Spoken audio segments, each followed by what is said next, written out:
Welcome to Juki Longarm Quilting. My name is Juki.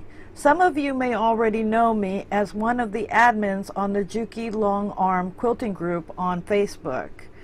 You can also find us at www.jukilongarmquilting.com. If you're not a member of our group, you can find us on our Facebook page at www.facebook.com/Juki Quilting. In the comments below, let me know if you're a member of our Facebook group and if there are any things you would like us to do tutorials on. Many of you may already know that many of the long arms that people have in their homes have robotic systems, and they use a rebranded version of Quilter's Creative Touch, which is developed by Grace Company. Some of those machines, for example, are APQS, Eclipse, and Quilting, as well as Juki. Let me know in the comments what machine you have. I have had my Juki TL-2200QVP long arm for about a year now and added the robotics about 6 months ago. I have seen online how users struggle to get support and assistance, so I'm trying to make some videos with tutorials. I hope these tutorials help and make you feel more confident with your machine. Today I'm going to show you how to upgrade your Juki Quilter's Creative Touch from version 3.0 to version 4.0. To start off doing the upgrade of our Quilter's Creative Touch, we will need to verify that there are some things that are correct on our computer. So the first thing we want to do is we want to ensure that we're connected to the internet. And you can see here that I'm connected to the internet.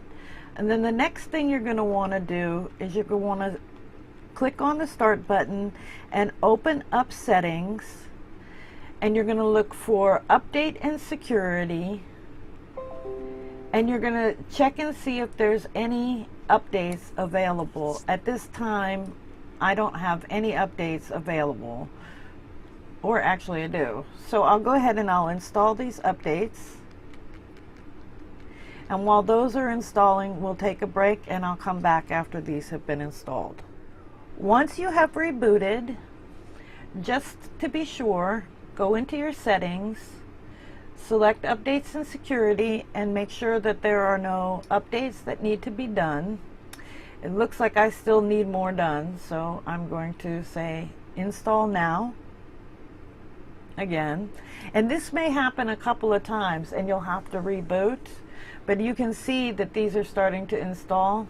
Once all the items again have installed, you're going to have a button that says to restart now. You go ahead and click that. That's going to restart the computer, so we'll be back after my computer restarts. Okay, I've rebooted again. I'm going to go back to my settings. I want to make sure that updates. At this point now you can see that I don't have any updates. It says that I'm up to date.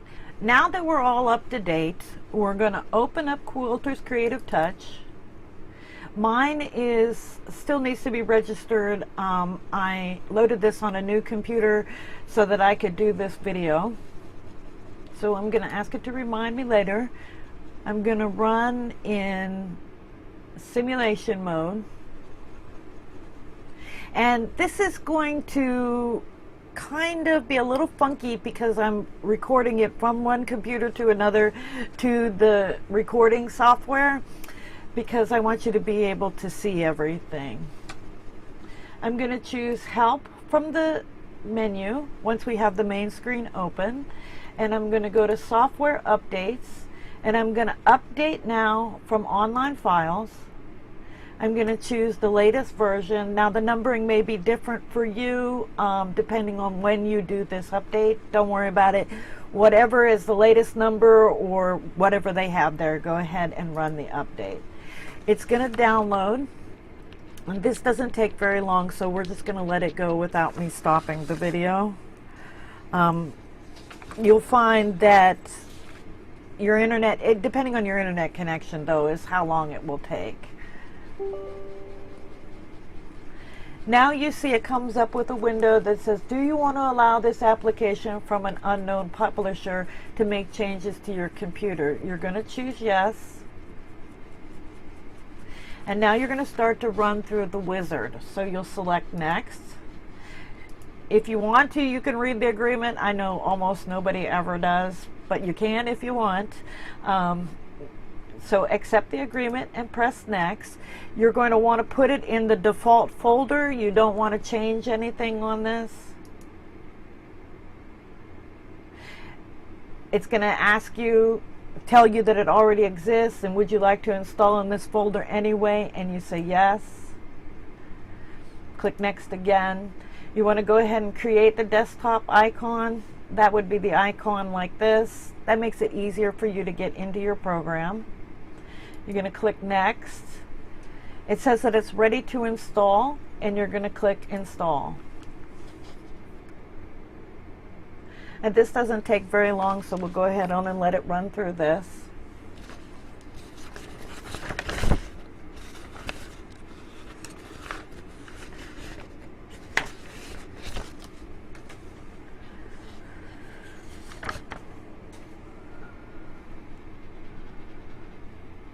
We have finish. We'll click finish.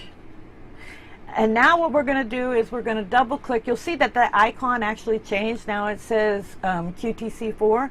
We're going to click on that icon. It's going to run through some files. This takes a few seconds.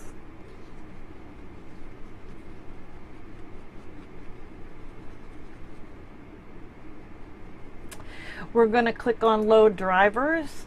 It's going to open a window. We're going to go ahead on and click on the file CMD or CDM21216_setup.exe. You're going to allow it to run through. Say extract. Say next. Again, another agreement. If you want to read it, feel free to. If not, just accept it and click finish. Once you've completed that, you can go back to your where it says the load drivers and click OK, and click OK to restart the program. Again, I'm going to run it in simulation, so I'm going to click OK.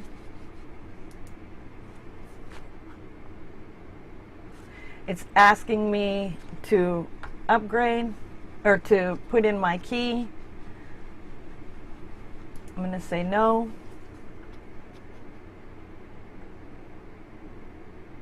And as you can see, now I'm all up to date. You will need to continue on. There is a PDF file in which I put a link to on the video. You're going to need to go and do some more updates, and I'll do a tutorial for that at a later time.